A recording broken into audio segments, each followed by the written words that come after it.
नमस्कार, आप देख रहे हैं रिया बड़ी खबर फास्ट। चलिए रुक करते हैं आज की प्रमुख और बड़ी खबर पर।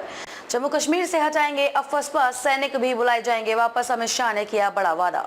केंद्र सरकार की योजना है कि आने वाले समय में जम्मू कश्मीर की सुरक्षा सिर्फ स्थानीय पुलिस को ही सौंपी जाए, वहां से सैनिकों को वापस बुला लिया जाएगा। गृह मंत्री अमित शाह ने एक इंटरव्यू के दौरान यह बड़ी बात कही है।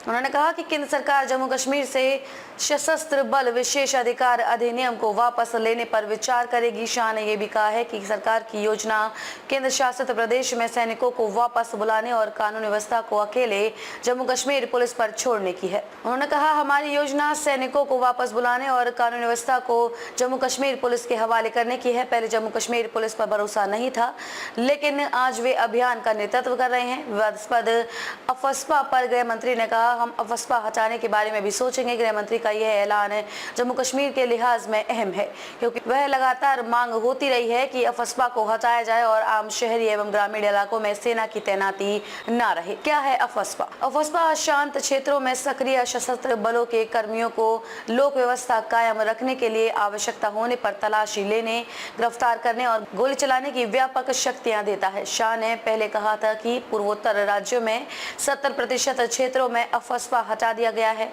हालांकि यह जम्मू कश्मीर में लागू है।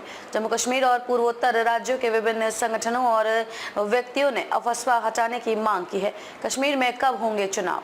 शाह ने कहा कि सितंबर से पहले जम्मू कश्मीर में विधानसभा चुनाव होंगे। उन्होंने कहा कि जम्मू कश्मीर में लोकतंत्र को स्थापित करना प्रधानमंत्री नरेंद्र मोदी का वादा है और इसे पूरा किया जाएगा। हालांकि यह लोकतंत्र केवल 3 परिवारों तक सीमित नहीं रहेगा और लोगों का लोकतंत्र होगा। कश्मीर में जब आतंकवाद फैला तो अब्दुल्ला इंग्लैंड चले गए। शाह ने दावा किया है कि नेशनल कॉन्फ्रेंस के नेता फारूक अब्दुल्ला और पीपल्स डेमोक्रेटिक पार्टी की प्रमुख महबूबा मुफ्ती ने आरक्षण के प्रावधानों को लेकर कटुता पैदा करने की पूरी कोशिश की, लेकिन लोग अब उनके इरादों को समझ गए हैं। उन्होंने पूछा कि नेका ने पिछले 75 वर्षों में इन लोगों को आरक्षण क्यों नहीं दिया। गृह मंत्री ने दावा किया है कि जब आतंकवाद चरम पर था तो अब्दुल्ला इंग्लैंड चले गए थे। उन्होंने कहा, अब्दुल्ला और महबूबा दोनों को इस मुद्दे पर बोलने का कोई अधिकार नहीं है।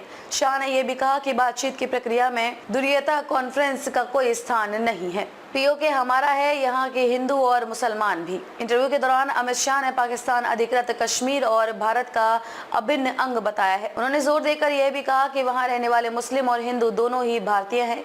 जेके मीडिया ग्रुप को दिए गए एक इंटरव्यू में अमित शाह ने कहा कि पीओके में रहने वाले मुस्लिम और हिंदू भाई भारतीय हैं। जिस जमीन पर पाकिस्तान ने अवैध कब्जा किया वह भारत की है। इसे वापस पाना हर भारतीय और हर कश्मीर का लक्ष्य है। खबरों में अब तक के लिए बस इतना ही। फिर होगी आपसे मुलाकात ऐसी किसी बड़ी और खास खबर के साथ। तब तक के लिए नमस्कार और देखते रहिए रिया बड़ी खबर फास्ट।